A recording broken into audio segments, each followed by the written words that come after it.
Hello.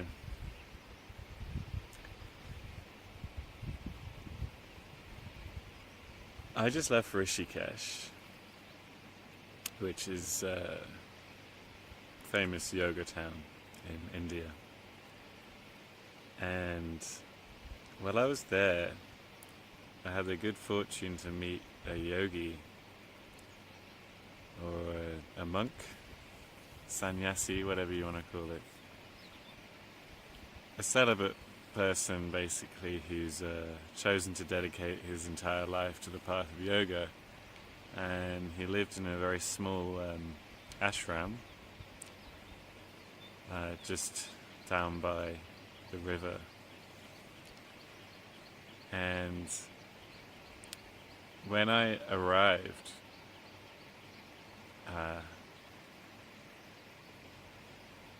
he asked me a question which at the time I couldn't really answer. I had some ideas,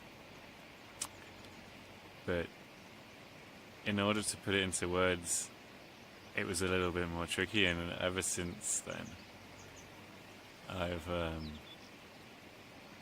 been mulling it over in my mind. The question was, what is your experience of yoga? Or more simply, what is yoga?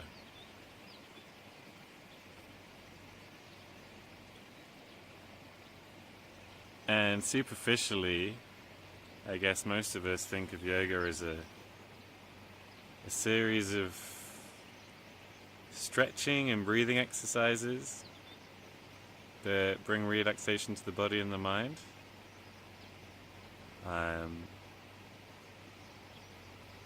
Your experience of it may be that it brings you more calmness in your thoughts and relaxation in your body, reduces stress, things of this nature. But this is a very superficial perspective. These are more like the symptoms of yoga than the core of what it really is. Really, yoga in its essence is the discovery of the self, the journey to understanding oneself. So how is that done, and what does that mean? What is the self that I'm talking about?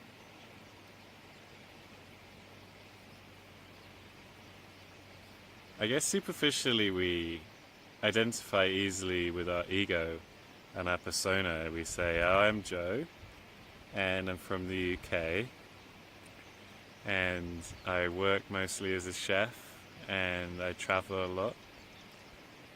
I really like the colour green. I have a bit of a sweet tooth.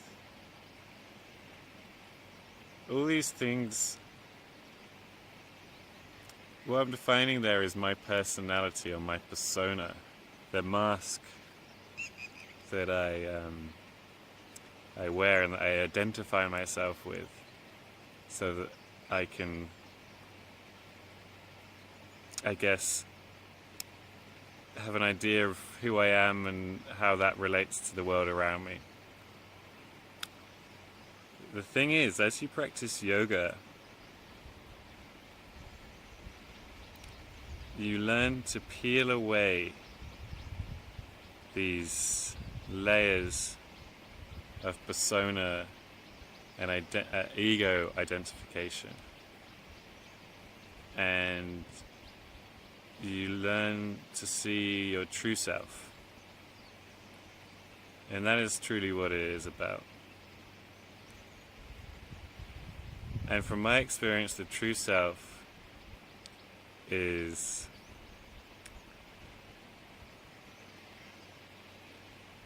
a consciousness that is embodied within this physical thing that you see in front of you. But I don't want to get too metaphysical right now. I don't want to get too much off on a tangent, because I want to stick to what I mean by what is yoga. So in yoga we have a system which gradually removes all the disturbances in the mind that distract us. And by this process, it allows us to see this self.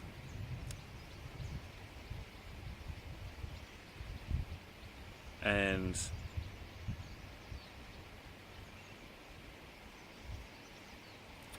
you may identify yoga with the asana practice, which is a system of stretches and poses, breathing exercises, maybe some meditation, which are designed to calm the body and still the mind. Patanjali, the great sage, and one of the sort of founders of modern yoga, he said that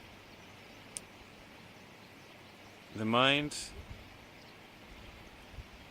is like a lake, and the self is at the bottom of the lake.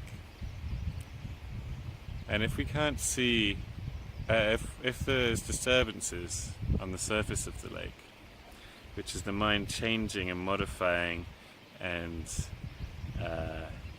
defining and thinking, basically thoughts are the disturbances on the surface of the mind lake. And if there's too much disturbance, it's impossible to see the bottom. But if we learn to control the mind and stop these disturbances and changes and thoughts, basically, then we will have a direct experience of the true self at the bottom of it.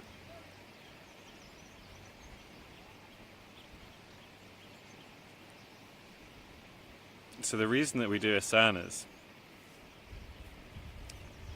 is because it relaxes the body and it strengthens the body into a point where you are no longer disturbed by discomfort and pain, and this allows you to experience the mind individually. But the problem is that that's only the first step, and the mind itself is yet another layer that covers the true essence of who you are. And so beyond that, we need to do breathing exercises and concentration exercises. We need to limit the input from the outside world, disturbances, and bring thoughts to a minimum. So stage by stage, we get rid of the disturbances in the body by asana. We control the breath using pranayama, which is exercises of breath control. And then we disidentify with our sensory perceptions. That's something called pratyahara. And then we learn to concentrate on an object. So this could be anything. First, easiest thing to do, say you want to concentrate on a rose. You take a physical rose and you look at the rose and you stare at the rose and you try to think of nothing else but the rose. And then once you get pretty accomplished at that, you can take the rose away and you can close your eyes and just think about a rose. But the problem there remains that there's still this duality, there's still you and the rose. And eventually, to reach a state of meditation, we have to get rid of the object and make the object of meditation consciousness itself. And at this point, we've entered meditation. And when we deeply enter meditation, we see the self.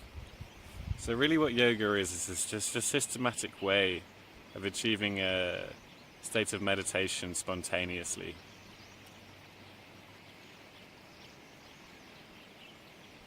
And a deep seeing of what is truly there, without the mind telling you what to think about it and how to define it.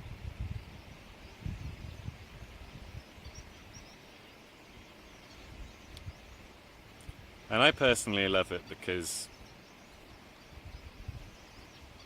it's a spiritual path, but it doesn't require a specific deity. It's completely secular. So in this modern age where we have removed God and said that all we need is reason, it's very easy for us to get stuck in the mind level and forget that there's deeper layers.